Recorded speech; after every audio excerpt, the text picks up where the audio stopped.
Welcome back guys, जिनोस learning study के अंदर आपका एक बार फिर से स्वागत है। मैं गोविंद सोनी आपका स्वागत करता हूं। जिस प्रकार से आप सभी जानते हो कि अपना एक बैच चल रहा है किसका, कंप्यूटर का।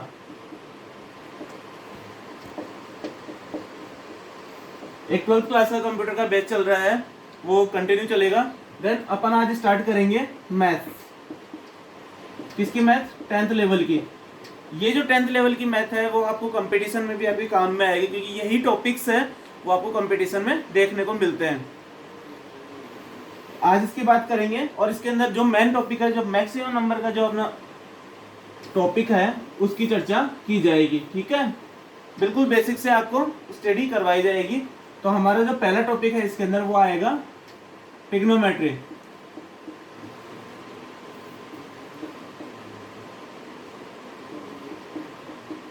ट्रिग्नोमेट्रिक, ठीक है। बेसिकली ट्रिग्नोमेट्रिक होता क्या है इसके बारे में अपन चर्चा करेंगे। देखो, ट्रिग्नोमेट्रिक है, इसको दो भागों के अंदर अपन डिवाइड कर देते हैं।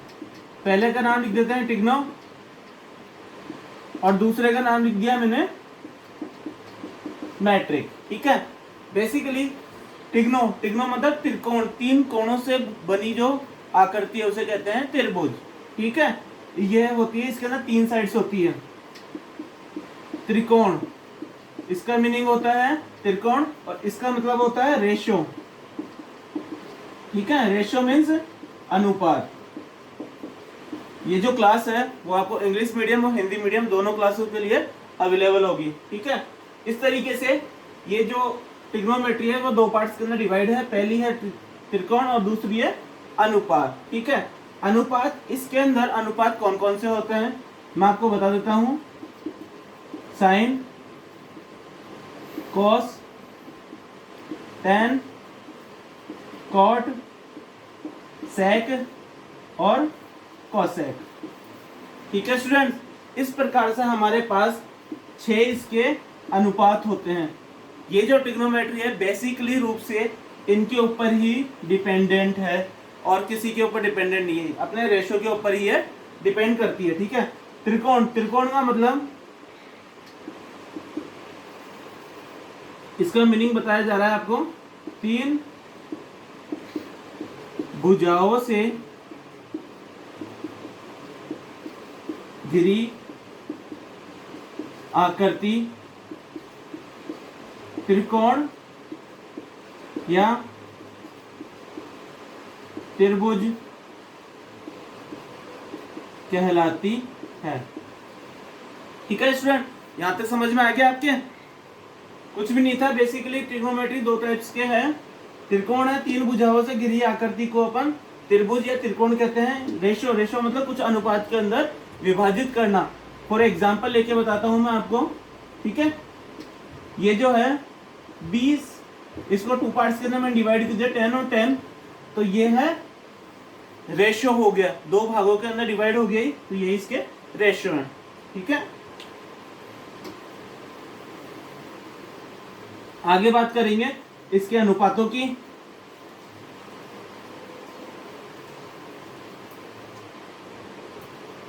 बेसिकली हम देखते हैं मैथमेटिक्स, 10th की मैथमेटिक्स के अंदर, बेसिकली ये 10th के ऊपर बेस करें अपन, तो 10th के अंदर चैप्टर नंबर 6 की बात कर रहे हैं आज अपन। ठीक है, उसके अंदर कैसे आता है और किस प्रकार से इसके अंदर वर्क किया जाता है, ये टॉपिक ही मैंने क्यों उठाया, ये आपका सवाल होना चाहिए। बिकॉज यह 12 नंबर का चैप्टर है। ये चैप्टर 6 एंड 7 दोनों मिला के 12 नंबर का चैप्टर है। ये मैक्सिमम क्वेश्चन इसी में से आएंगे। जो बड़े, जो बिग क्वेश्चन आते हैं वह इसी टॉपिक में से आपको देखने को मिलेंगे बोर्ड एग्जाम में। आज अपन बात करेंगे रेशियो की। देखो क्या होता है रेशियो, उससे पहले आज अपन क्या है, टॉपिक का नाम लिख लीजिएगा।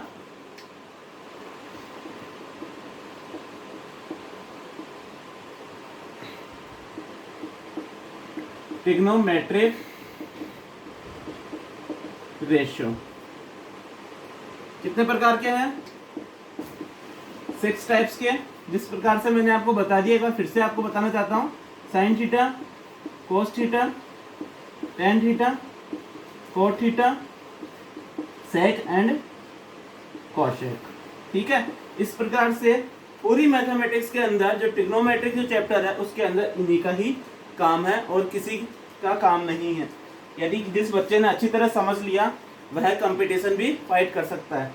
जिस प्रकार से मैं आपको समझाऊंगा आप कंपटीशन लेवल के जो क्वेश्चन है वो भी आप इसके सॉल्व कर पाओगे। टॉपिक का नाम डालिए निर्देशांक। देखो यह 4 प्रकार के होते हैं। फर्स्ट निर्देशांक यानी फर्स्ट क्वाड्रेंट, सेकंड निर्देशांक सेकंड क्वाड्रेंट, थर्ड एंड ये फोर्थ। जिस प्रकार से आपको पता है दो साइड्स है वो आपस में टकराती है, ये वन साइड एंड ये सेकंड साइड। इन दोनों का जो ये मिड पॉइंट है जहां ये मिलती है वह 90 डिग्री का एंगल बनाती है। इसी प्रकार से ये एक 90 डिग्री है। आपको पता होगा स्ट्रेट लाइन है वह कितने एंगल का कोण बनाती है, 180 डिग्री का। इसी तरीके से ये जो एंगल है ये पूरा का पूरा अपन बात कर रहे हैं वो है 180 डिग्री का। ठीक है, यदि मैं ये 90 मैंने बताया इस तरीके से, ये फर्स्ट क्वाड्रेंट मैंने 90 बताया, इसी प्रकार से मैंने ये भी 90 बताया, ये भी 90, ये 90, तो दोनों का जो योग है वह 180। दैट इसको ही मैं दो भागों के अंदर विभाजित कर देता हूँ, ये भी 90 होगा यानी 180 प्लस 90 ये हो जाएगा 270। यानी ये वाला जो एंगल है पूरा एंगल है वो 270 का हो गया। इसी तरीके से अब इस एंगल की बात करेंगे वह भी 90 डिग्री का ही है। इस तरीके से ये भी 90 डिग्री का हो गया, ये भी 90, ये भी 90, तो टोटल जो मिला के पूरा जो एंगल है वह हो जाएगा 360 डिग्री का। ठीक है स्टूडेंट्स, आगे चलते हैं। तो ये चीज समझ में आ गई होगी आपके निर्देशांक क्या होते हैं और ये जो एंगल है वो कितने कितने डिग्री का और कैसे कैसे क्वाड्रेंट में बटा होता है। आगे बात करेंगे। नेक्स्ट हमारा जो टॉपिक है ये तो आपका कंप्लीट हुआ। अब जो नेक्स्ट टॉपिक है उसकी बात करते हैं समकोण त्रिभुज की या राइट एंगल।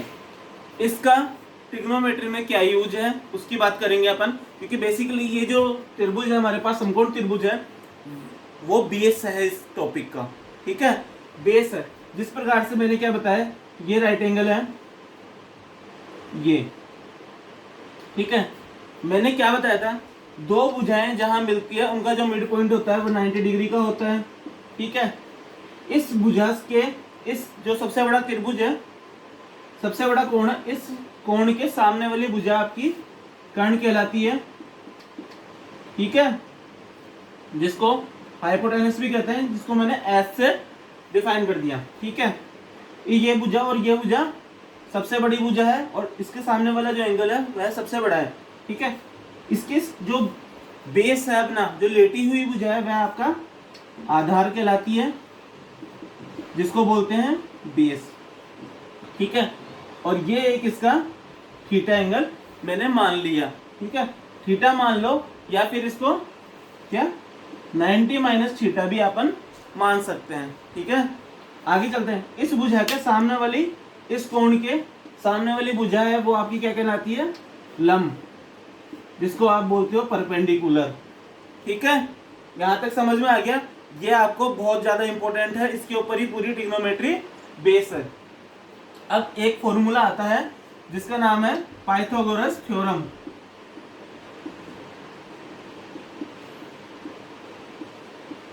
पाइथागोरस प्रमेय या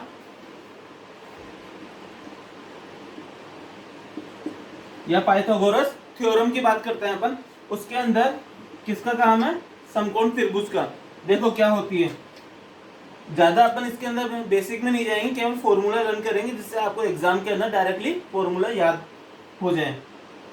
कर्ण का स्क्वायर, आधार का स्क्वायर प्लस लंब का स्क्वायर। ठीक है। इसके बाद क्या करें, यदि मेरे को आधार निकालना हो, फाइंड आउट द बेस, तो क्या करेंगे, आधार का स्क्वायर इक्वल्स टू कर्ण का स्क्वायर माइनस लंब का स्क्वायर। यहाँ पर इस त्रिभुज के अंदर जो सबसे बड़ी भुजा है वो है आपकी कर्ण। ठीक है, लंब निकालना है मुझे, लंब का स्क्वायर निकालना है, तो कर्ण का स्क्वायर माइनस आधार का स्क्वायर। ये आपकी कुछ बेसिक चीजें हैं जो आपको याद करनी है, वेरी इंपॉर्टेंट है। एग्जाम के अंदर एक क्वेश्चन इस थ्योरम के ऊपर आता है। यहां तक आपको समझ में आ गया होगा, आगे चलते हैं।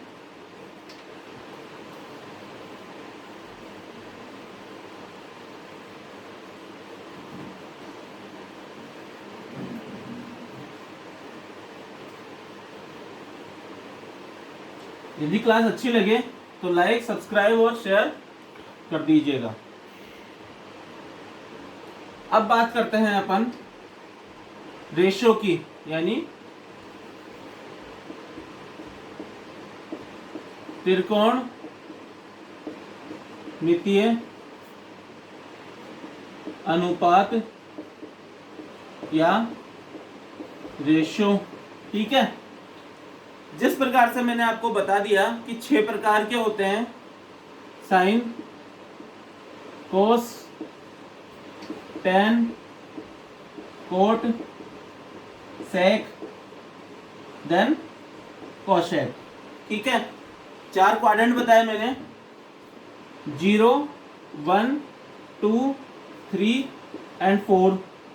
इस प्रकार से ये बटा होता है। अब मैं आपको क्या बता रहा हूँ, इनके मान बता रहा हूँ।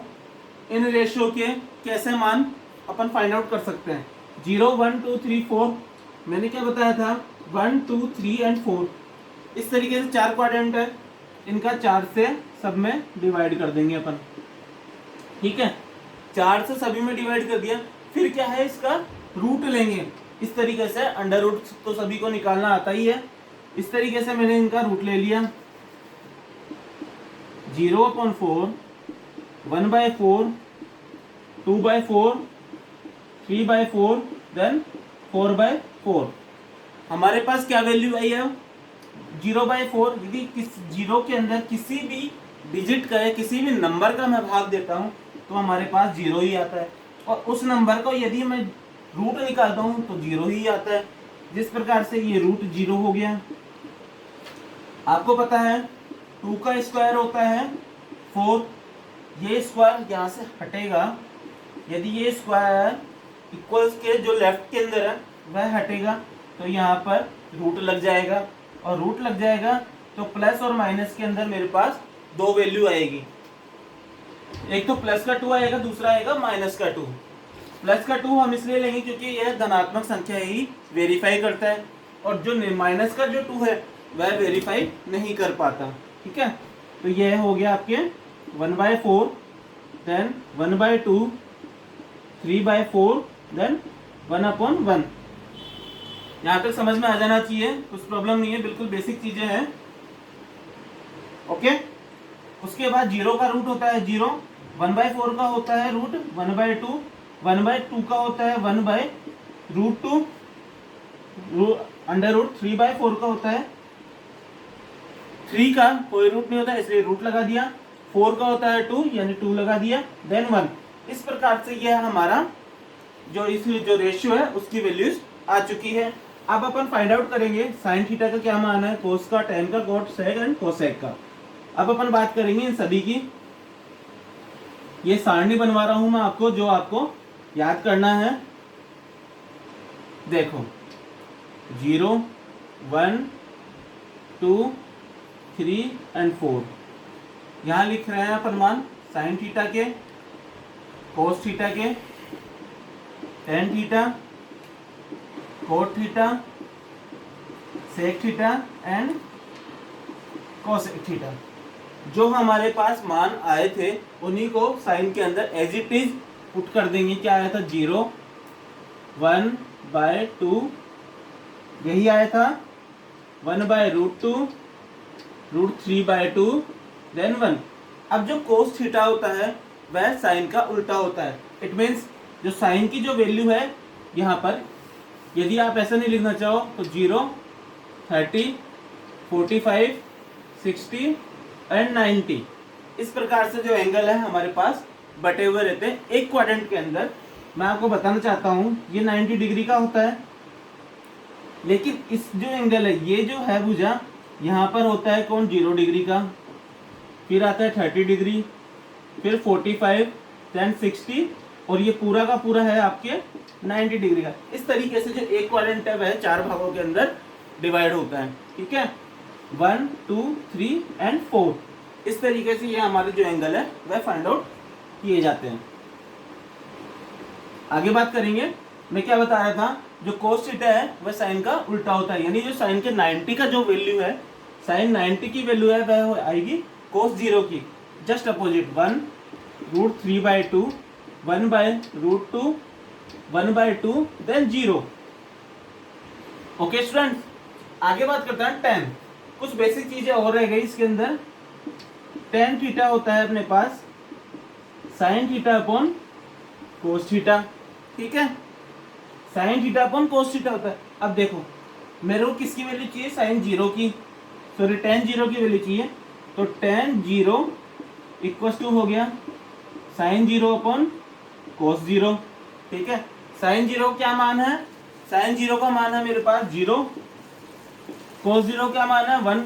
अब मैंने आपको क्या बताया था, किसी भी संख्या में यदि 0 के अंदर किसी भी संख्या का भाग देते हैं तो हमारे पास 0 ही आता है। इसी प्रकार से ये वैल्यू हो गई मेरी 0। ठीक है, तो साइन 0 का सॉरी tan 0 की वैल्यू हो गई मेरे पास 0। अब किसका मान चाहिए, tan 30 का। सेम वही प्रोसेस वापस करेंगे अपन, tan 30 equals to sine 30 upon cos 30। Okay guys, अब साइन 30 का क्या वैल्यू है मेरे पास 1/√2, 1/2 सॉरी, कोस 30 की क्या वैल्यू है √3/2। कभी भी इस प्रकार से कोई सिचुएशन आ जाती है अपने पास में तो क्या करते हैं, नीचे वाले की जो संख्या है वो सबसे ऊपर वाले से मल्टीप्लाई हो जाती है, और जो नीचे वाला है उससे जो नीचे वाले से जो ऊपर वाला है उसको और ऊपर वाले को क्रॉस मल्टीप्लाई कर दिया जाता है। क्या आंसर आएगा, 1 को मैं मल्टीप्लाई करूंगा 2 से, 2 को मल्टीप्लाई करेंगे अपन √3 से, तो क्या आंसर आया, कैंसिल आउट हो गया 2 से 2, 1/√3। इस प्रकार से यह हमारे जो मान है वो निकाले जाते हैं। आगे चलते हैं, आपके पास क्या आया, tan 30 का मान 1/√3। अब आगे जो इनके मान है वो आप खुद निकालिएगा, कुछ प्रॉब्लम आए तो आप कमेंट के माध्यम से बता सकते हो। 1/√3, इसका मान 1, इसका मान √3 और इसका मान इन्फिनेटिव। एक चीज का और ध्यान देना, 1/0 सॉरी 0/1 होता है वो तो 0 होता है, लेकिन 1 कभी 0 आ जाए तो वह 0 नहीं होकर इनफाइनाइट या अनिर्धार्य, इसको बोलते हैं अनिर्धार्य रूप या इनफाइनाइट। ठीक है, जिस प्रकार से अपन ने बात करी थी कि साइन का उल्टा कोस होता है, tan का उल्टा क्या होता है कोट।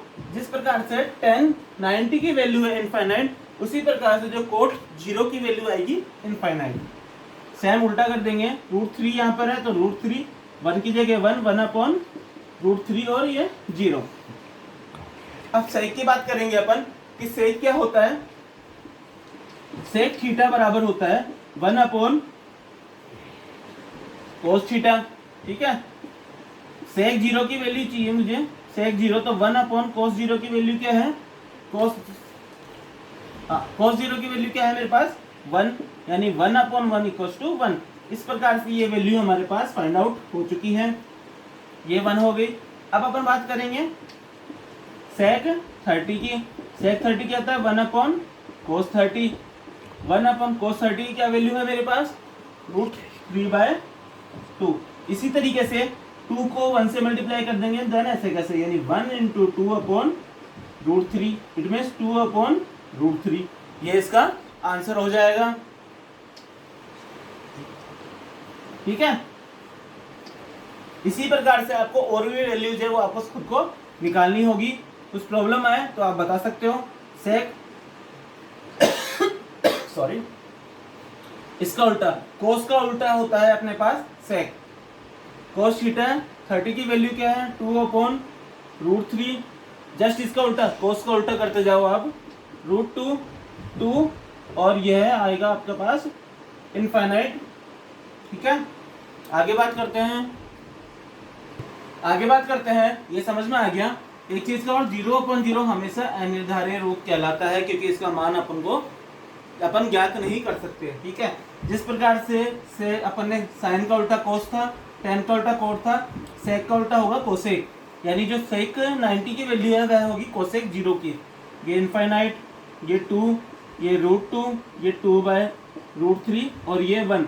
इस प्रकार से हमारे पास एक सारणी तैयार हो जाती है जिसको आप सभी याद करोगे। यदि इस सारणी के अंदर आपको कुछ प्रॉब्लम आती है, इस टेबल में आपको कुछ प्रॉब्लम आती है, तो आप कमेंट के माध्यम से पूछ सकते हो। ये इंग्लिश मीडियम और हिंदी मीडियम दोनों के लिए है। ये कुछ ज़्यादा इसके अंदर डिफिकल्ट वाली बात नहीं है, इसको नोट कर लीजिए। आगे बात करते हैं हम इसके क्वेश्चन की बात करेंगे कि कैसा एग्जाम के अंदर क्वेश्चन आएगा। आपके कंपटीशन भी साथ में चल रहा है।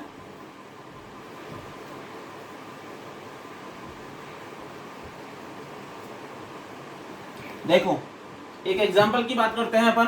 पहला एग्जाम्पल,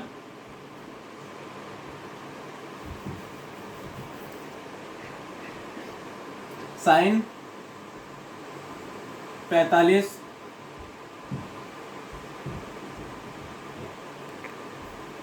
कोसेक 45 का मान ज्ञात कीजिए, या find the value of sine 45 and cosec 45। ये सब एंगल्स है। पहले आपको बेसिक से बताता हूं। ठीक है, देखो क्या होता है। साइन थीटा, कुछ इसके नियम है वो देख लीजिए। साइन थीटा होता है 1/कोसेक थीटा। टेन थीटा होता है 1/, ये सॉल्यूशन नहीं है, कुछ बेसिक चीजें बताई जा रही है। 1/कोट थीटा। कोस थीटा होता है 1/सेक थीटा। इस तरीके से इसकी फ्री टर्मिनोलॉजी बोल दो इसको। ठीक है, वह आपको याद करनी है। ये बेसिक चीजें हैं जो आपके इस चैप्टर में बहुत काम आएगी, बोर्ड एग्जाम में आपके बहुत ज्यादा इंपॉर्टेंट है ये। अब देखो मैंने क्या बोला, साइन 45 इसी के ऊपर बेस है, या फिर अपन केवल इसी की बात कर लेते हैं। यहाँ से सॉल्यूशन स्टार्ट हो चुका है अपना। साइन 45 इक्वल्स टू 1/कोसेक 45। अब हम बात करेंगे साइन 45 डॉट कोसेक 45। थीटा है ये, साइन 45 डॉट कोसेक 45। अब मैं साइन 45 की जगह 1/कोसेक थीटा लिख सकते हैं अपन। तो इसको क्या करेंगे अपन, 1/ में, तो साइन थीटा इक्वल्स टू 1/कोसेक थीटा होता है। साइन थीटा की जगह यहाँ पर क्या है, साइन 45, थीटा की जगह यहाँ पर है 45, इसको क्या लिखेंगे अपन, कोसेक 45। ओके, अब इसके अंदर आते हैं, इस क्वेश्चन में आते हैं।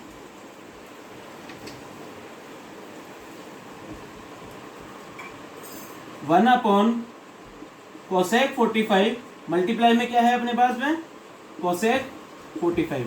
अब आपको दिख रहा है ऊपर भी मेरे पास कोसेक 45, नीचे भी कोसेक 45, इससे ही कैंसिल आउट, आपका आंसर आ जाएगा 1। It's your answer.